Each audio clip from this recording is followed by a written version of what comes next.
Awesome.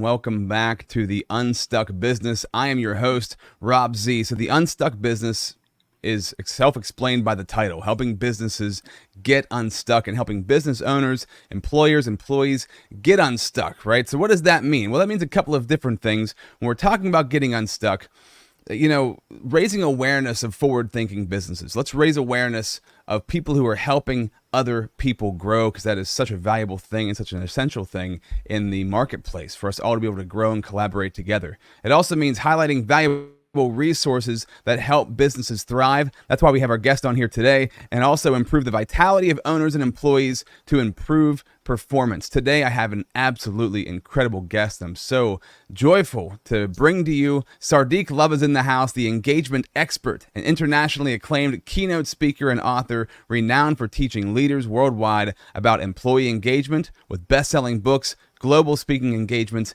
and accolades. As a top thought leader in talent development, Love consistently captivates and inspires audiences both in person and online, as he will today. Sardék, thank you so much for being a part of the Unstuck Business.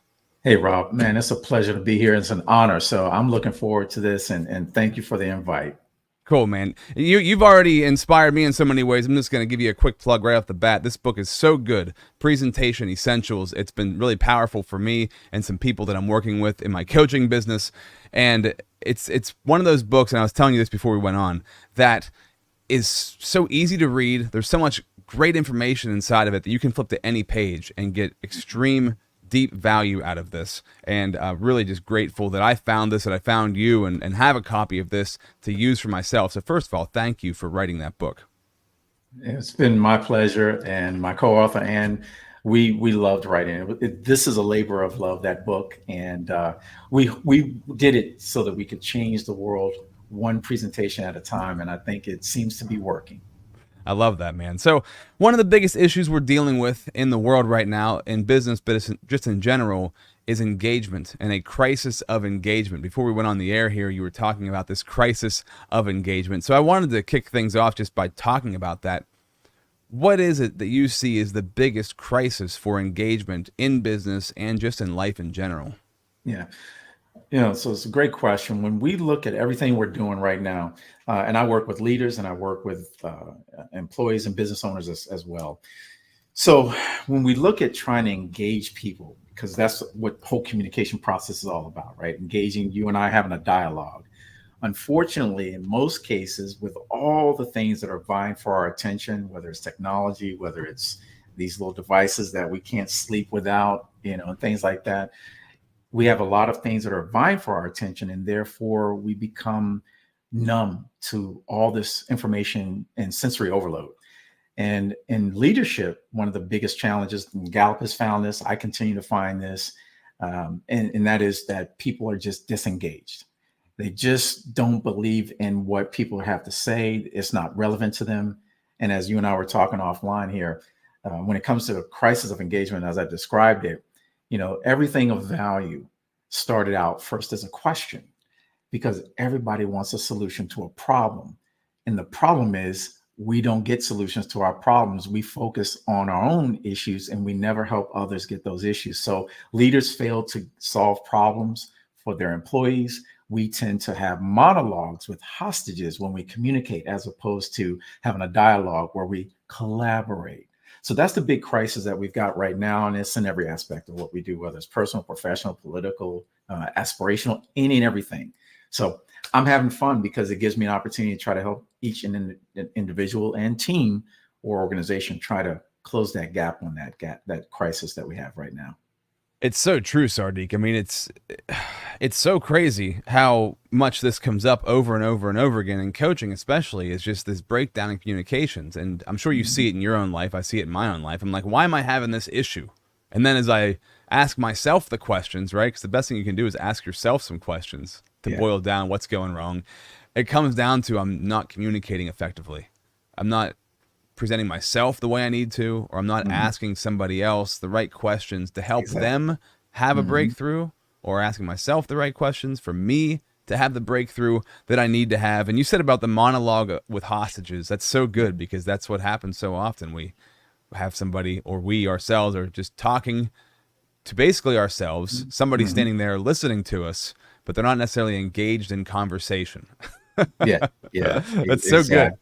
Yeah. But with this book, Presentation Essentials, when you're presenting on stage, you are a monologue. You are giving a monologue to a crowd, right? So in a sense, like in everyday life, we want to be able to communicate effectively. How do we make our presentations on stage more of an engaging atmosphere, something that draws people in? Because when you see somebody who's an amazing presenter, it's not like they're just talking to. It's like you're in the room one-on-one with them, and you're having a conversation with them. What are some of the essentials for that for people to help them become better at presenting? So that's a great point. And in many cases, presentations, when we think of a traditional presentation, it is a one-way thing. So it doesn't have to be a monologue with hostages. Unfortunately, it tends to be that. But how do we not make it that, even if we're doing a monologue?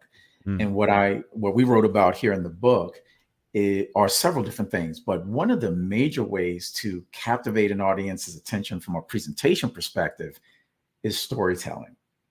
And you said, bring the person in, make them feel like they're part of that situation. And so just let me give you one real simple, quick example. You were talking about how, communication, and how we know that communication just doesn't go right. A little over a month ago, I was staying up in New Jersey at a Hilton property, and I was staying on the 15th floor. And I went in with another young lady. It was just she and I. It's like 7 o'clock on a Sunday. Went into the elevator, pressed the 15th floor button. The doors closed. Go up to the 15th floor. It gets up to the 15th floor. The doors open partially and then shut. Now, Rob, I don't know if you and any of your audience have ever been in the Tower of Terror at Walt Disney or Disney World. That's what I experienced in real life with this elevator. It literally started to violently jerk and drop. And it repeatedly did this, and so she's screaming, I'm pressing buttons, I'm pressing 15, 14, 13. I don't know how far we're dropping, but it's very violent. It's scary as hell. And finally, this thing, after about a minute of this going on, and we get somebody on the intercom, and she's like, be calm. And I'm thinking, be calm. You're not 15 floors up and this thing is dropping, right? So it finally opens, and we had only dropped about a foot. So we jumped out of there. Now, she's traumatized. I check on her, and then I go call, because there's a phone right there in the elevator bank. And I call and I say, hey, I'm the guy and the lady that was just on this elevator. I want to let you know that I'm in room 1547. If you want to talk about what's just happened, or if you need somebody to, if you need some help or whatever, you need to talk to me, call me. They never call me. I checked out the next day, never called me. Now I'm a Hilton Diamond member. So I was furious. Not only was I furious, I also recognized that particular property have a lot of kids and sports teams coming through there. And so I was thinking, can you imagine what would happen if your daughter, your son, or some kids got on the elevator, as I've seen many times staying there, and that happened to them by themselves? Yeah. So I contacted Hilton Corporate, and long story short, just to kind of bring this, talk about communication gap. So the front desk manager calls me, and her first question was not, are you okay? Her first question was, did you come down to the front desk and tell anybody? Because I was here, nobody told me anything about this elevator thing. So did you come down to the front desk? And I said, are you out of your mind? You're asking me, I had what perceived to be a life-threatening, experience. And you're asking me if I, after that, got back on an elevator to come down to the first floor to tell you that something was wrong? Yeah. You want to talk about miscommunication?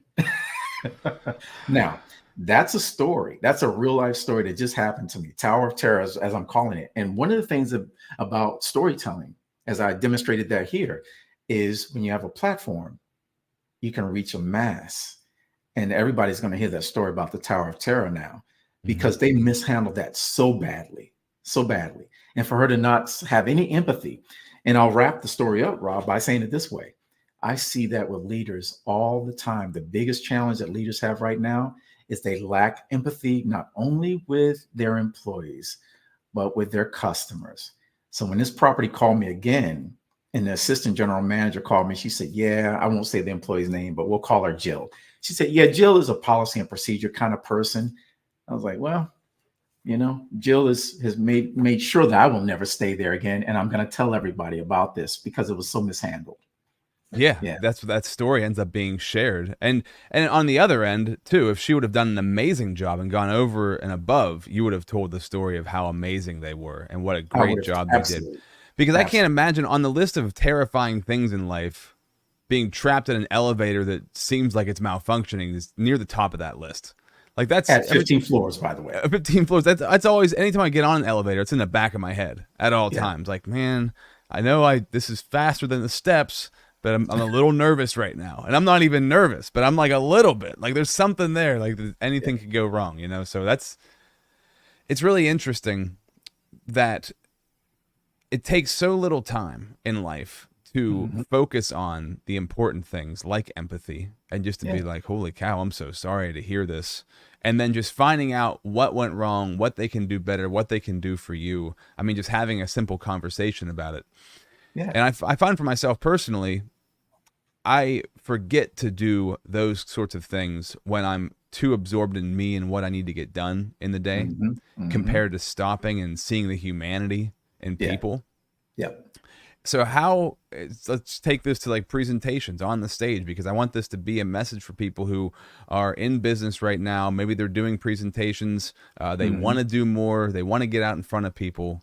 How do you create that empathy while on stage whenever people are just staring at you, listening to you, and you're just communicating with them? How do you do that on a that sort of basis, not on like a regular day-to-day kind of basis? Right. That is a great question. And that is the actual question. How do you create relevancy for your audience? And I always say, like I just said a while ago, that every thing of value started out as a question, and everybody has a problem, and we want solutions to our problems.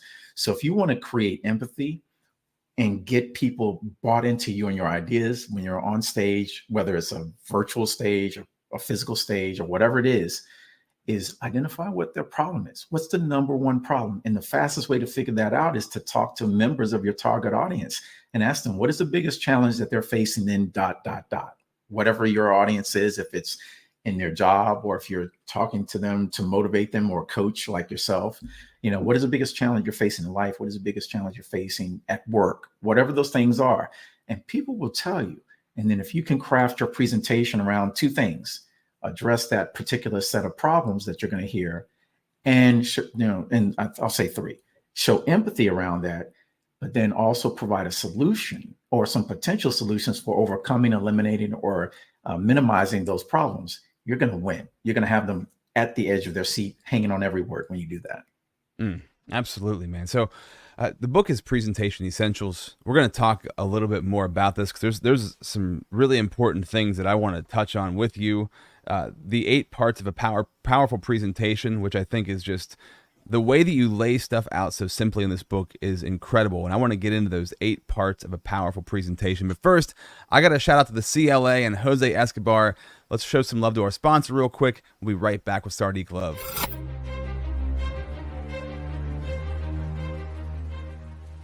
Hi, my name is Jose Escobar, and I'm the founder and CEO of the Connected Leaders Academy. We're a growing tribe, a community of entrepreneurs all over the world, globally, all across the country, high performers, titans of industry. If you're an entrepreneur and you're looking to grow personally and professionally, scale your influence, develop your skill sets, move the needle in your business, more clients, more money, more profit, the bottom line, and of course, grow your circle and your network like never before, this is where you want to be. Join the Connected Leaders Academy today. We are scaling massively. We want to welcome you in. Check me out on Instagram and on Facebook, the @ JASCO25. We look forward to having you join us. Take care.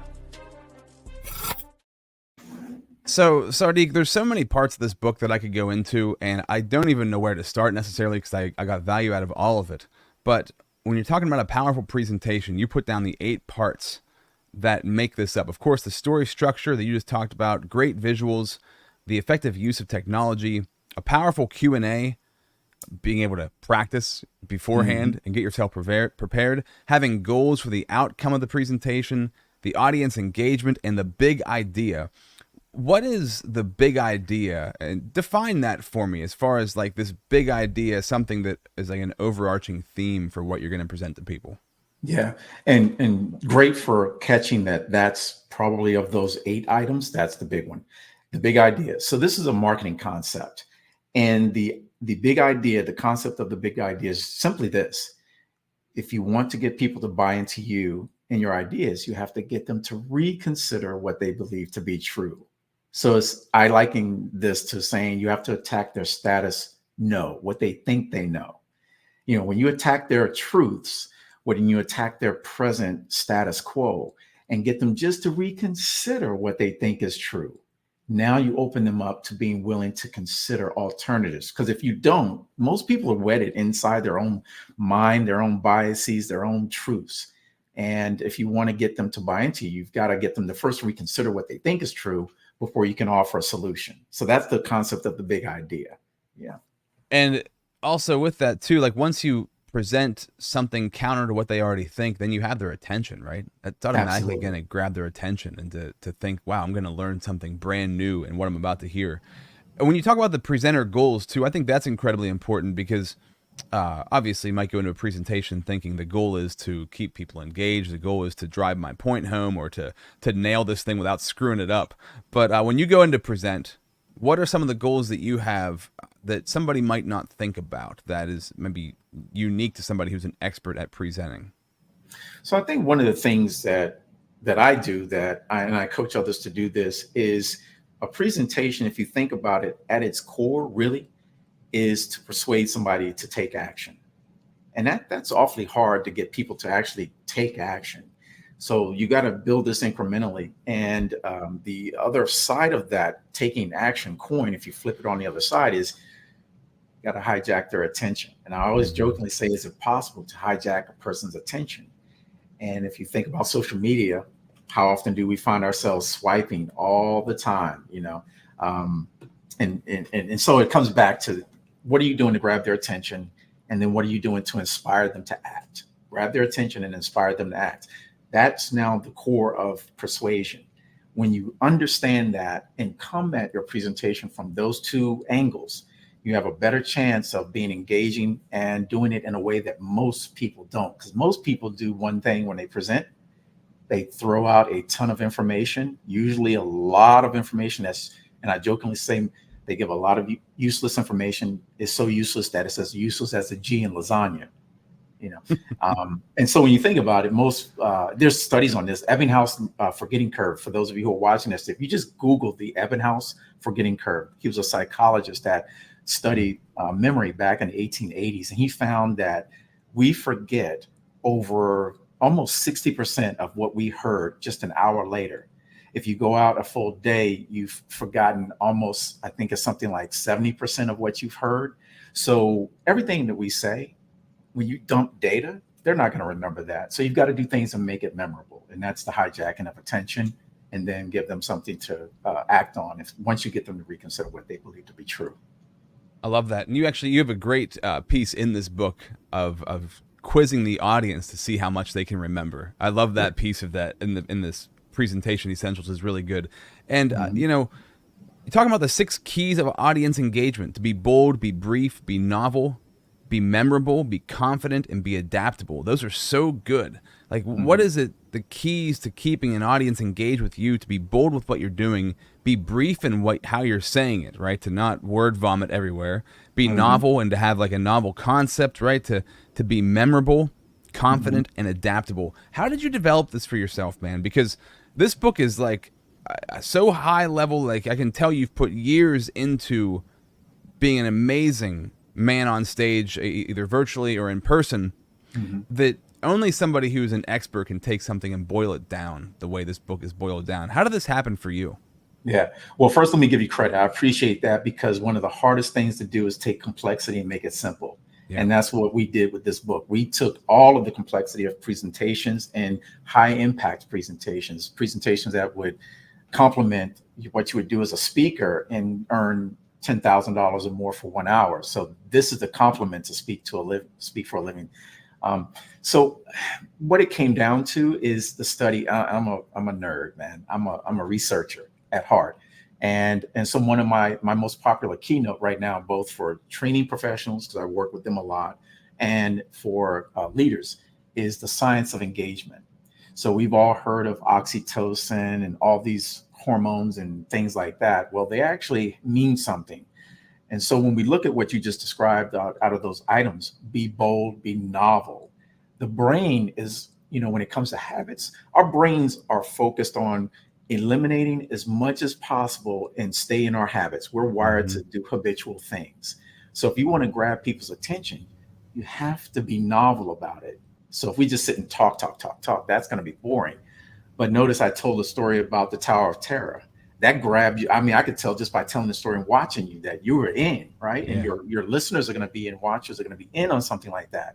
So the easiest way to be novel, and that's, you're hijacking the brain by being novel. So let me give the simple tip for this. If you want to be novel and hijack people's attention during a presentation, look for the absurdities that your audience experiences in life and tell the stories about the absurdities. It really comes down to that. Now, it takes a while to understand this, and I'm coaching someone right now. And that's where things like we went to improv together so that we could start to see and reveal how just the basic things, you can turn anything and make it novel, anything. But the brain, most of us don't work that way. Comedians do, but most of us don't. So I've trained for years in watching the greatest speakers like the Les Browns, the John Maxwells, the Tony Robbins, and I watch how they did what they did, and there's some science behind it. So essentially, it's just novelty. Do something that's a little bit different. Do something that stands out. And when you do that, you got them. That's really good. I recently went to improv with my wife, and it was so much fun. I've gone before, but it's been a long time, and we left there like buzzing, just blown away. Do you do improv yourself? So that was the first time. I've always wanted to do it, and so we did it together because we both always wanted to do it. And that was my first time actually doing it. But my brain is wired after studying these things, and I'm a bit of a practical joker, so I always see the world in absurdities anyway. And point those things out. So seeing how improv actually works and the yes and formulas and all the other formulaic things that they do. And by the way, everything that you do that to be novel can be formulaic. In fact, in the book, I wrote the chapter on how to make your presentation memorable. Most people don't realize that if you think about quotes, one-liners, and catchphrases, those are what sink into people's minds. And I'll give you a real quick example. My guess is you've probably heard the one-liner that's burn, baby, burn. You've probably heard, your audience has probably heard, if they've watched Austin Powers, yeah, baby, yeah. Or how about this, the most famous one-liner in movie history, my name is Bond, James Bond. Now, all three of those use the exact same formula that scriptwriters have used to create these memorable catchphrases. Burn, baby, burn.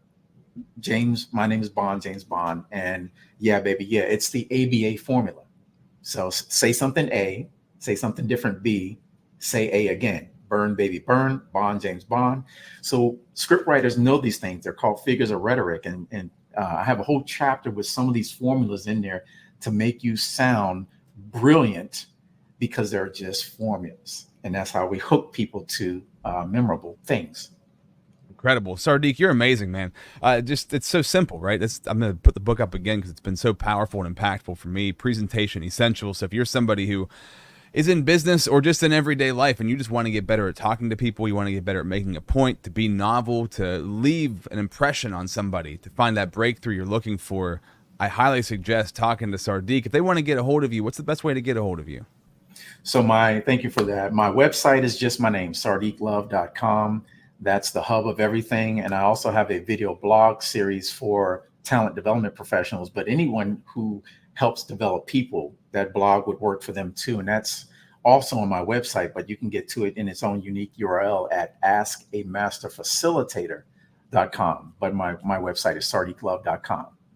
Awesome, man. Sardék, thank you for stepping in here today, for chatting with me, for sharing your wisdom with us on the Unstuck Business, man. Thank you so much. It's my pleasure. Thank you for having me, man. This was fun.